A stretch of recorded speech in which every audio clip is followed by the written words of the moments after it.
Hey everybody, welcome back to the channel. This is yours truly, Jake with PackMan Sports, and now this is the video that I promised you guys, which is the Green Bay Packers 2022 draft ratings. Now all this is going to be based off of 1 out of 5 star rating. This is not really your typical letter grade. This is going to be based off of a 5-star rating, where it's based off of the criteria of need, fill, and value. Not so much on the player himself, but it's just basically where the Packers got the player and how did they make out with filling a need, whether if it's immediate or a future need. So here we go with the first round.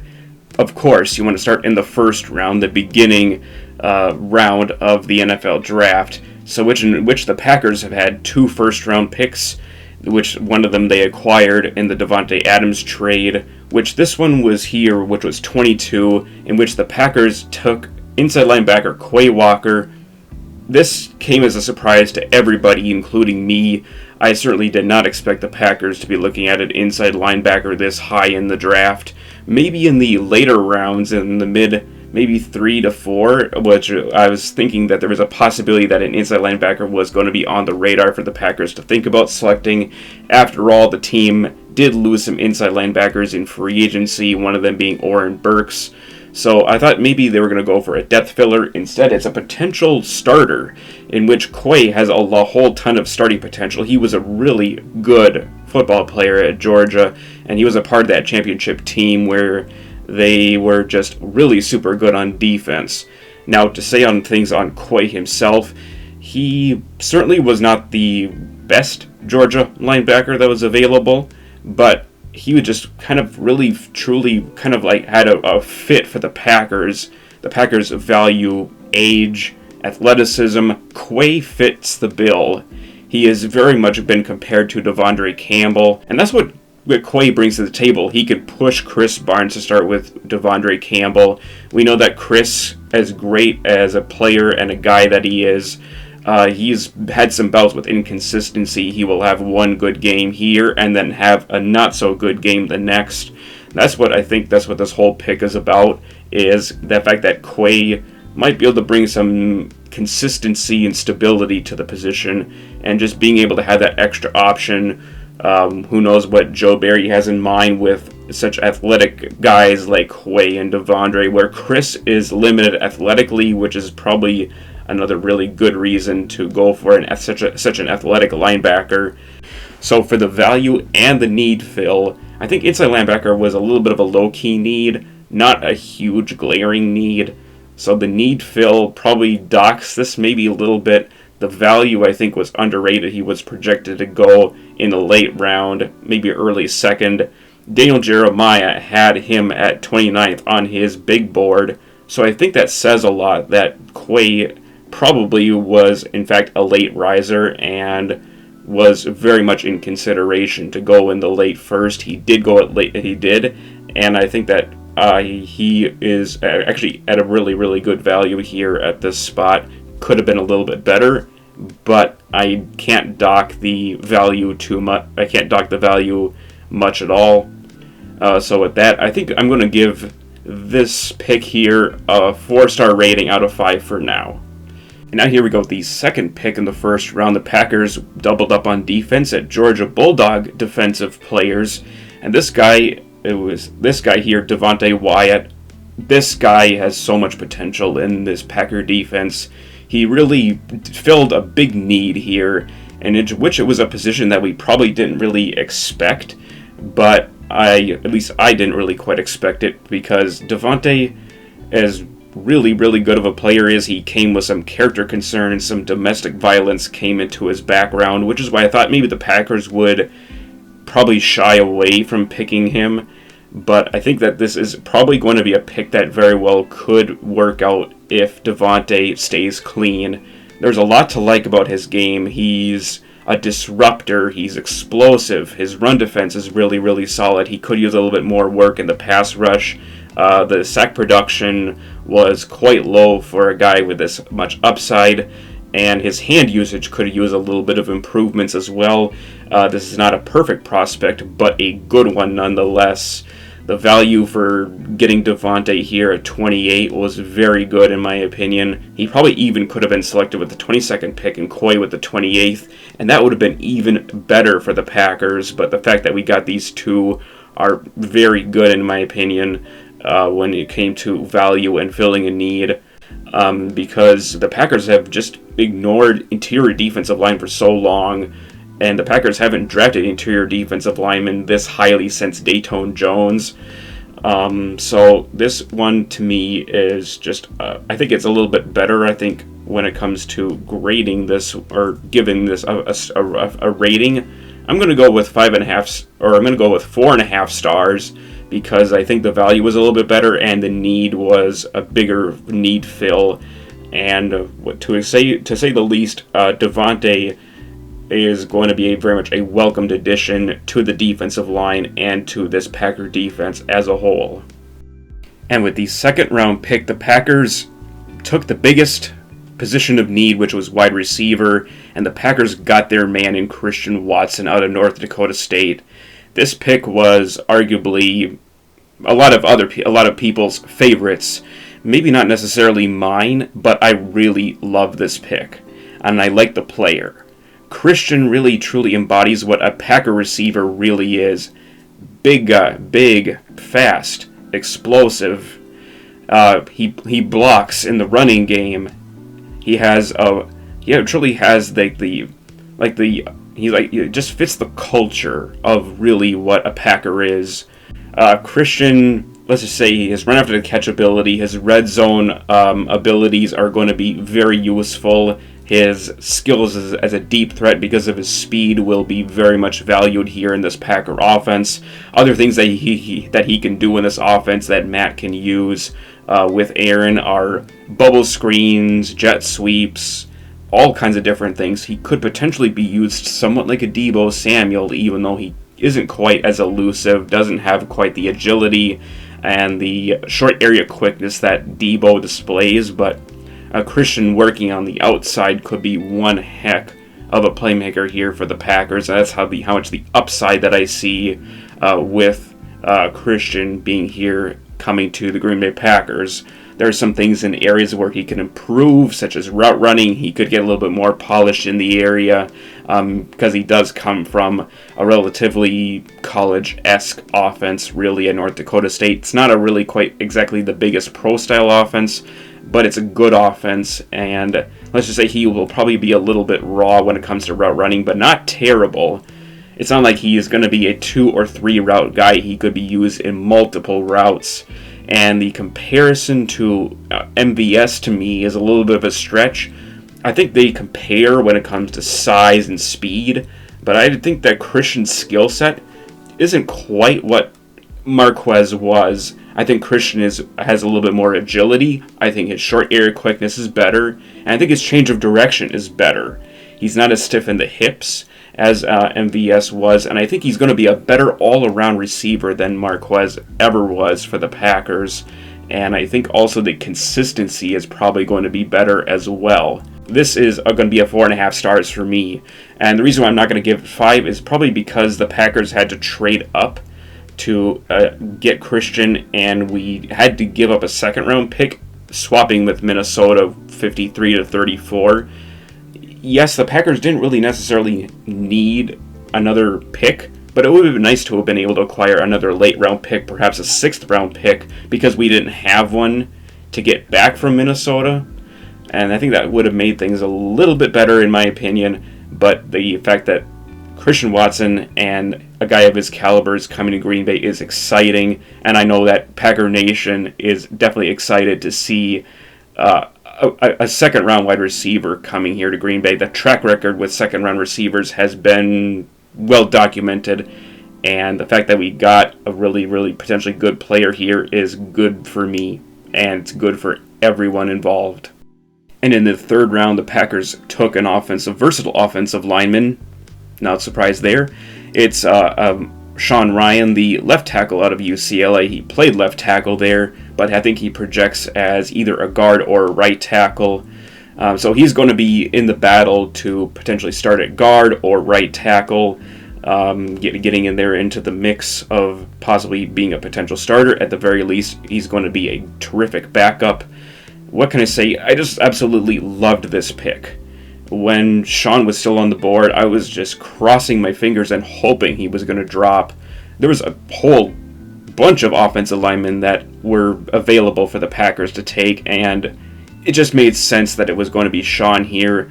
The value for him, I think, was probably a draft projection of 3 to 4, but some teams probably saw him possibly going into the second round. Sean, to me, is just the value there was terrific, and he fills a need because we don't really quite have, we're not quite sure who the right tackle is going to be. Could be Elton Jenkins, could be Josh Nijman. Sean will at least be able to push some of these guys to potentially start at right tackle.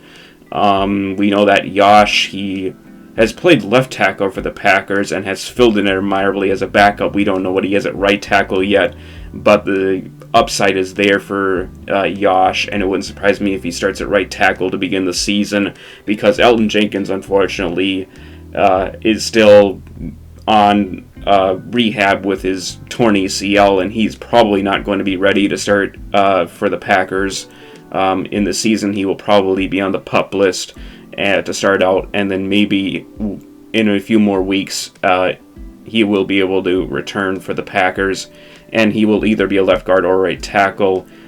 So I think that this pick here is to make sure that the Packers have depth, and that's why I really like this pick a lot. And I'm going to give it 4.5 stars. I'm not going to go 5 because I just don't think it's really quite perfect.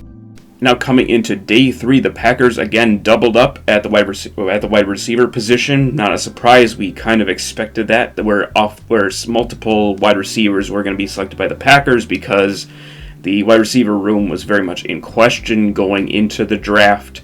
And the Packers were looking to add more speed, athleticism, and deep threat ability with getting Romeo DOUBS out of Nevada. The draft projection here for Romeo was pretty solid. Getting him at the bottom of the 4th round was good value for Romeo, and the need fill obviously was definitely needed there. And Romeo, to me, very much is going to add some depth to the receiver position. Even though we have some depth, we got a whole lot of, we got some 3s, we got a 4, we got a 5, we got a 6. Romeo is probably going to be that to start out. Could potentially be a number 2 at best, in my opinion.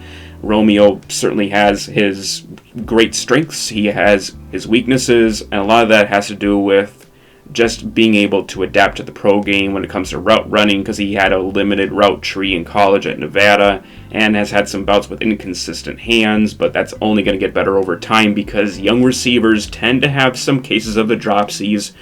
So with Romeo, what else he brings to the table is that he's going to be looked at returning punts, possibly playing as a gunner for the Packers because he has that speed. He's a deep threat all the way. He tracks the ball really well in the air, and his run after the catch ability is really good as well. What can I? That's all I can say about Romeo. I have definitely seen a lot of similarities to him with Christian, and he really truly embodies what a Packer receiver is. I think I'm probably going to go with 4 stars because I just think that Romeo, the value is good. The need fill is pretty good, especially when it comes to the special teams value. Then with the second pick in the 4th round, the Packers doubled up yet again on the offensive line, going for another interior player, Zach Tom. Now that was another offensive lineman that I really liked, and he possibly could have been taken at the bottom of the 3rd round. He was an offensive tackle, particularly on the left side when he was in college, but his game probably projects better as an interior offensive lineman. I think he probably could be a potentially good center for the Packers. He played some there at center when he was in college for Wake Forest. So I'm expecting him to be a backup to Josh Myers at center because we lost Lucas Patrick to the Chicago Bears. So it would be nice to have that backup center there, and I think that's what Zach is probably going to do for the Packers. If not, he can probably play some guard, even though he hasn't really played much guard at all for Wake Forest.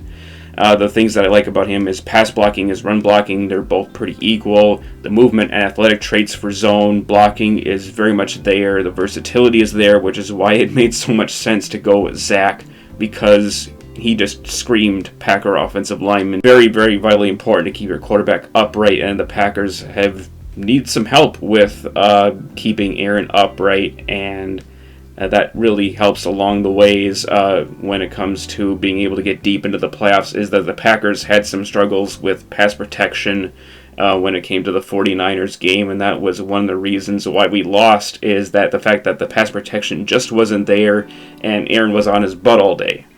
So it was vitally important to grab another interior offensive lineman with this pick. So I'm going to go with another 4.5 stars here for Zach, because I think this guy just has so much potential here in our offense. And in the 5th round, the Packers got a falling pass rusher here. There was a whole bunch of pass rushers that could potentially have been selected here by the Packers, but the Packers went with Kingsley J.J. Enagbare.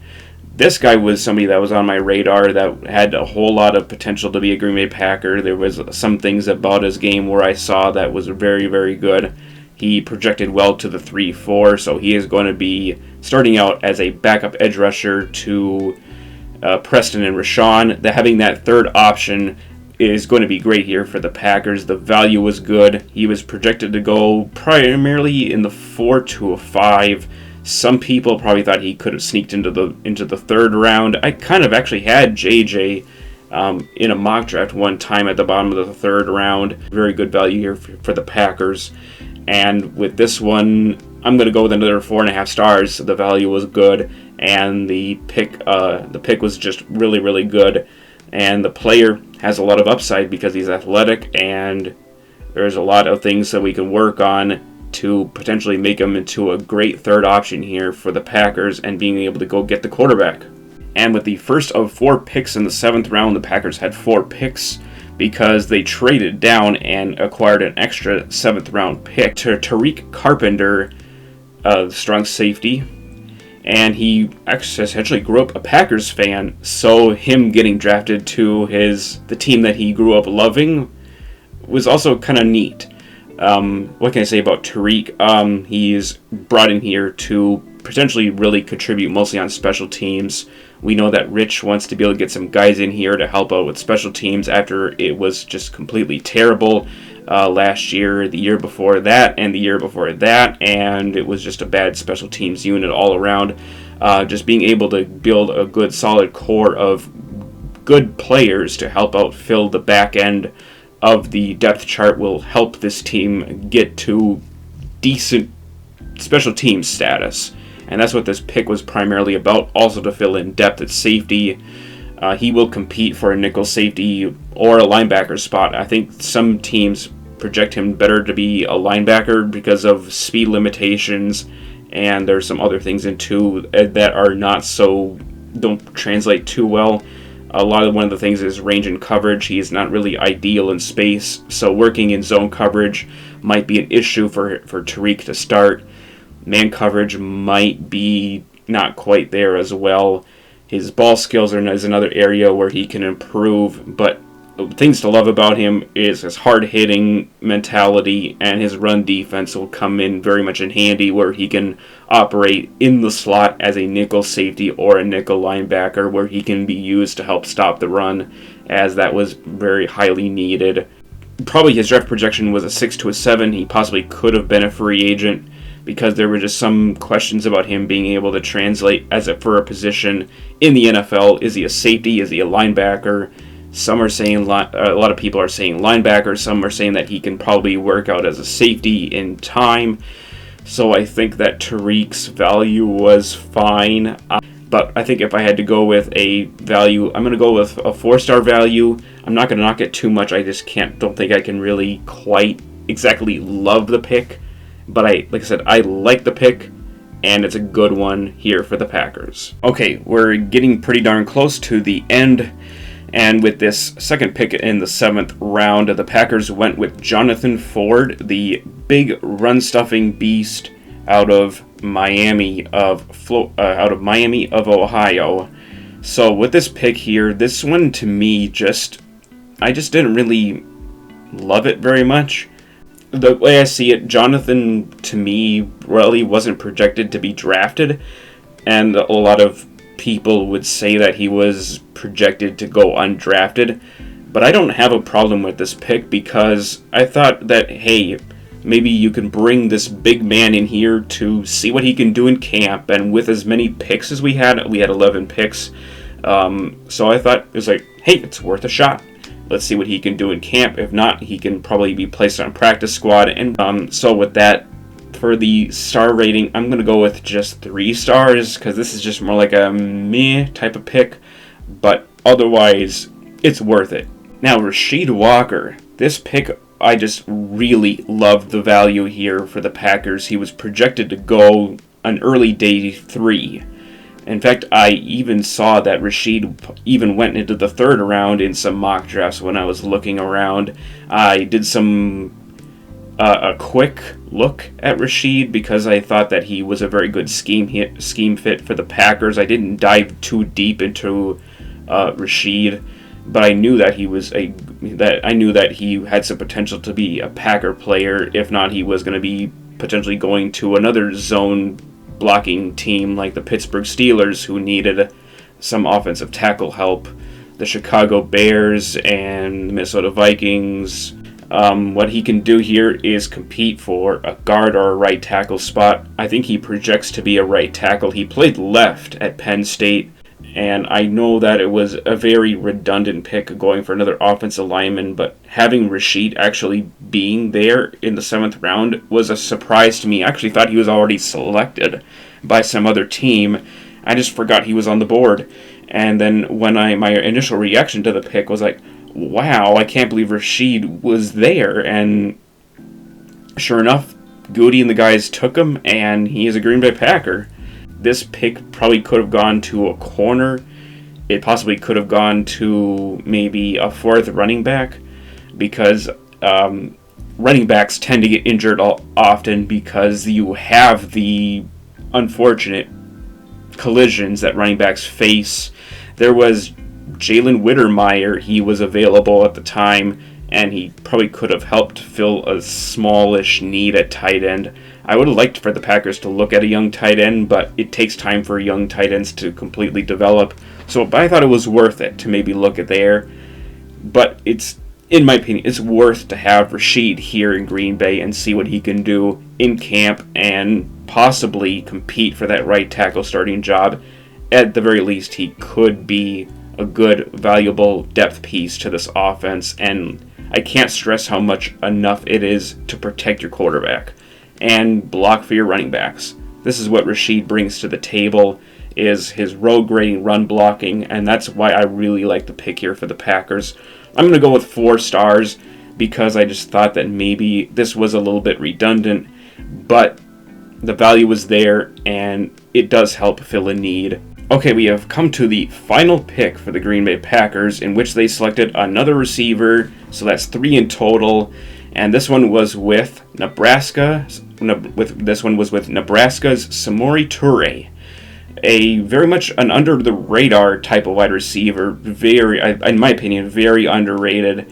He burst onto the scene after having a really, really good pro day. He unfortunately wasn't a combine invite, and that's why there was not a whole lot of buzz about him, except for after the pro day, in which I think that there was something that was impressive about Samori for the Packers to look at him. He came onto the radar when I heard about the pro day and the Packers showed some interest in him. So I thought maybe this was a possibility where the Packers could possibly look at him maybe in the 7th round, or get him as a UDFA to bring into camp to be able to push a few guys like Malik Taylor and Juwan Winfrey for a spot. Samori, to me, really kind of that's what he's going to do. He's going to provide deep depth at receiver. Some things that I like about him: he has good hands. He works really well over the middle. He is somebody that can probably primarily play in the slot, but might be able to play on the outside too. He's not small. He's not really like a small receiver like a short Randall or a short Amari.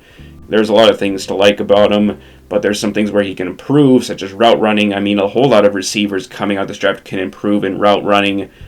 because going from college to the pros is a pretty big step. There's some things to say that from what I was able to read on Samori, what the resources that I got, is that he can be a bit stiff getting in and out of breaks. Despite being a very smooth moving glider out on the field, and he had some trouble with contested catches by probably being a little bit of a smaller receiver, but that's just not really what he is. He's a little bit different than the receivers that we took before him, Romeo and Christian. Those guys are big contested catch guys, fast, and they're not really quite as smooth moving, effortless gliding out on the field like Samori. He is a slot receiver type of guy, and just built differently than they are. So that's what I can say about Samori coming to the Packers. It's very well worth it, in my opinion, to get a third option here at receiver to work for depth. But it does feel a bit redundant to go for 3 receivers, but it was worth it because I think that there's some upside with this young man coming to the Packers on what he could potentially bring to the table. Unfortunately, he may very well be on the outside looking in and may not even make the 53-man roster, which is why I worry about with having so many receivers that we have on the roster right now. So that's why I'm probably going to give it a 3.5 stars, because it's just probably a different resource could have went to something different. But the upside is there, I believe, and I like Samori here and being here in Green Bay. And with being with 11 picks, not everybody is going to be kept who was drafted here. So that is what I have to say about Samori. And this is what I have to say about this 2022 Packers draft class. And you can put down your ratings in the comment section if you would like to. And I'm not going to keep you guys any more longer. I've said what I needed to say about this, and like I said, the Packers have done a really good job in this draft. I love what the Packers were able to do in this NFL draft, and with the final rating for the Packers draft as a whole, I'm going to go with 4.5 stars. It was a great draft for the Packers. I love it, but time will tell to see what this class is going to be down the line. And with that, I'll catch you guys later for another video sometime in the future. Hey, thanks for making it all the way to the end of this video. It is much appreciated. Be sure to leave a like and consider subscribing to PackMan Sports if you have not, for more Packer content.